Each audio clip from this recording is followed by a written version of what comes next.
माशाल्लाह अल्हम्दुलिल्लाह। आज हम तैयार करेंगे बहुत ही मज़ेदार सी सब्ज़ी शलजम और मटर की। बड़ी ही मज़ेदार बनती है नादरीन, और सर्दियों में इसका जो टेस्ट है वो और भी दुबाला हो जाता है। तो आज मैं आपको शलजम की कड़वाहट दूर करने के तमाम राज बता दूंगा, तो आज की वीडियो आपने स्किप नहीं करनी। तो मज़ेदार सी रेसिपी सीखने के लिए वीडियो को एंड तक लाजमी देखिएगा और चैनल को सब्सक्राइब करना मत भूलिएगा। बिस्मिल्लाहिर्रहमानिर्रहीम। अस्सलाम वालेकुम दोस्तों, मैं हूं आपका होस्ट मोहम्मद उस्मान, आपके अपने चैनल उस्मान फूड सीक्रेट्स के साथ। उम्मीद है आप सब दोस्त खरीके से होंगे। अल्लाह करीम आप सबको ऐसे ही हमेशा खुश रखे। आज हम बनाएंगे बहुत ही मज़ेदार सी शलजम मटर की सब्ज़ी। सर्दियों में बड़ी ही मज़ेदार लगती है, और मज़ेदार सी रेसिपी को सीखने के लिए वीडियो को एंड तक लाजमी देखिएगा और चैनल को सब्सक्राइब करना मत भूलिएगा, इससे मेरी हौसला अफजाई हो जाती है। तो आगे चलते हैं बिला ताखीर अपनी रेसिपी की तरफ। बिस्मिल्लाहिर्रहमानिर्रहीम। शलजम मटर बनाने के लिए सबसे पहले हम मट्टी की हांडी में 1 कप कुकिंग ऑयल का शामिल करेंगे। ऑयल हमारा जैसे ही हल्का सा गर्म हो जाएगा तो फिर हम इसके अंदर प्याज शामिल कर देंगे। ऑयल हमारा गर्म हो चुका है, अब हम इसके अंदर प्याज शामिल कर देंगे। 2 अदद प्याज लिए हैं जिसको मैंने बारीक काट लिया है।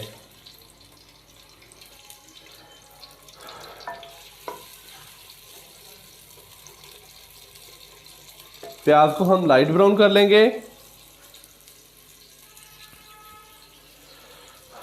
जो मेरे दोस्त कहते हैं कि शलजम कड़वे बनते हैं, तो आपने जब भी शलजम बनाने हैं तो शलजम को पहले काट के तो उसको चेक कर लेना है, खा कर आपने कि वो कड़वा तो नहीं। अगर आपके शलजम कड़वे हैं तो आपने ये करना है कि उसको सबसे पहले हल्का सा बॉयल कर लेना है, फिर आपने उसको पकाना है। या कि फिर आप उसको आपने अगर उसको बॉयल नहीं करना तो फिर आपने पकाई के दौरान उसके अंदर 1 से 1.5 खाने का चम्मच चीनी उसके अंदर शामिल कर देनी है, इससे उसकी कड़वाहट ख़त्म हो जाती है। प्याज को हमने लाइट ब्राउन करना है। जैसे ही प्याज लाइट ब्राउन होंगे तो फिर हम इसके अंदर अदरक और लहसुन का पेस्ट शामिल कर देंगे। प्याज हमारा लाइट ब्राउन हो चुका है, अब हम इसके अंदर 1 खाने का चम्मच अदरक और लहसुन का पेस्ट शामिल कर देंगे। अदरक और लहसुन के पेस्ट को शामिल करने के बाद हम इसको 1 से 2 मिनट भून लेंगे ताकि इसका कच्चापन ख़त्म हो जाए। दोस्तों, जब भी अदरक लहसुन का पेस्ट शामिल करें उसको 1 से 2 मिनट लाजमी भुना करें, ताकि जो इसकी स्मेल होती है अदरक और लहसुन की वो ऑयल के अंदर फिर ख़त्म हो जाती है इसकी भुनाई के दौरान, और इसकी खुशबू भी फिर ही आना स्टार्ट होती है।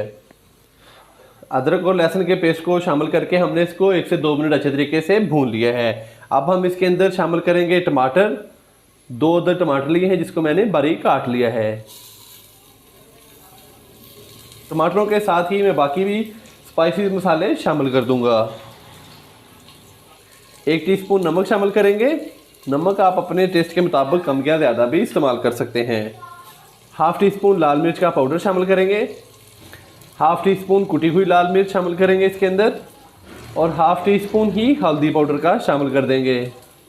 और साथ ही 2 से 3 खाने के चम्मच पानी शामिल करेंगे ताकि जो मसाले शामिल किए हैं वो नीचे जले ना। अच्छे से हम इसको मिक्स करेंगे और मसाले को हम तकरीबन 4 से 5 मिनट के लिए अच्छे तरीके से भून लेंगे, ताकि जो हमने टमाटर शामिल किए हैं वो अच्छे तरीके से गल जाएं, मसाले के अंदर अच्छे तरीके से हल हो जाएं। तो दोस्तों, आपने जब भी कोई सालन बनाना है, चाहे वो खुश्क सालन सब्ज़ी है या कि इसके अलावा कोई और है, तो आपने मेन जो काम इसका होता है कि सब सालन में जायका कैसे लाना है। तो जो आपने मसाले शामिल किए होते हैं उसको 4 से 5 मिनट तक अच्छे तरीके से भून लिया जाए, तो ही जो सालन का टेस्ट है वो अच्छा आता है। कोशिश किया करें कि मसाले को अच्छे तरीके से भून लिया करें। तो यहाँ पे मसाले को हमने अच्छे तरीके से भून लिया है तकरीबन 4 से 5 मिनट तक।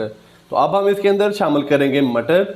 आधा किलो मैंने मटर लिए थे जिसके मैंने बीज निकाल लिए हैं। मटरों को नादरीन हमने इसलिए पहले शामिल कर दिया है, ये थोड़े से सख्त होते हैं, ये गलाई के लिए थोड़ा सा टाइम लेते हैं, गलने के लिए थोड़ा सा टाइम लेते हैं।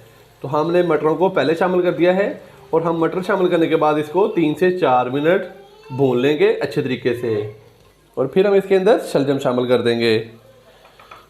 तो मटरों के साथ ही ये मेरे पास 2 से 3 अदद हरी मिर्चें हैं जिसको मैंने चॉप कर लिया है, ये इसके अंदर शामिल कर देंगे।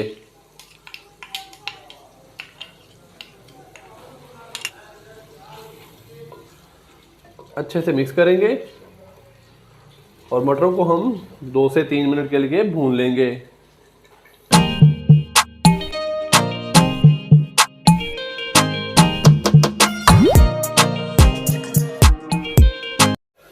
मटर शामिल करने के बाद हमने मटर को अच्छे तरीके से भून लिया है। तो अब हम इसके अंदर शलजम शामिल कर देंगे। 1 किलो मैंने शलजम लिए थे, जिसको हमने अच्छे तरीके से धो के इसका छिलका उतार के तो इसको बारीक काट लिया है। शलजम शामिल करने के बाद हम इसको अच्छे से मिक्स करेंगे।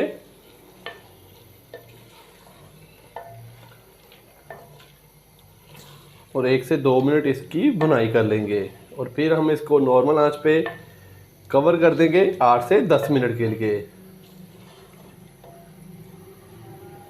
तो जो मेरे दोस्त इस चैनल पर नए हैं वो काइंडली अभी चैनल को सब्सक्राइब करके साथ ही बेल आइकन के बटन को दबाकर फॉर ऑल वीडियोस को सिलेक्ट कर लें, ताकि मेरी हर नई आने वाली रेसिपी आप तक बर वक्त पहुँच सके।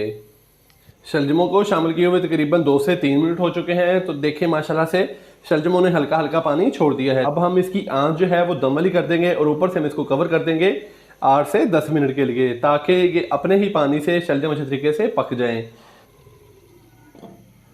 ऊपर से हमने इसको कवर कर दिया है और आंच हमने इसकी कर दी है नॉर्मल दम वाली। तो मिलते हैं दोस्तों 8 से 10 मिनट के बाद। शलजम मटर को दम लगाए हुए तकरीबन 8 से 10 मिनट हो चुके हैं। तो अब हम इसको चेक कर लेते हैं। बिस्मिल्लाहिर्रहमानिर्रहीम।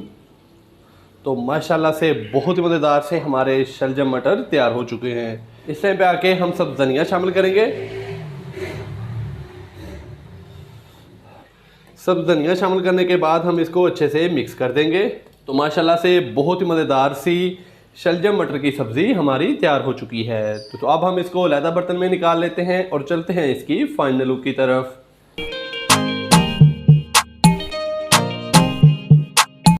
माशाल्लाह माशाल्लाह हमारी आज की रेसिपी तैयार हो चुकी है। बहुत ही मज़ेदार सी शलजम मटर की सब्ज़ी तैयार हो चुकी है। मैंने बड़े ही आसान तरीके से आपको बड़े ही मज़ेदार शलजम मटर बनाना सिखाए हैं। आप भी घर पर इसी तरीके से ज़रूर ट्राई कीजिएगा। वीडियो पसंद आई हो तो लाइक कर दिया करें और चैनल को सब्सक्राइब करना मत भूलिएगा। कल एक नई रेसिपी के साथ आपकी खिदमत में हाज़िर हूँगा। कल तक के लिए इजाज़त दीजिए। अल्लाह हाफिज़।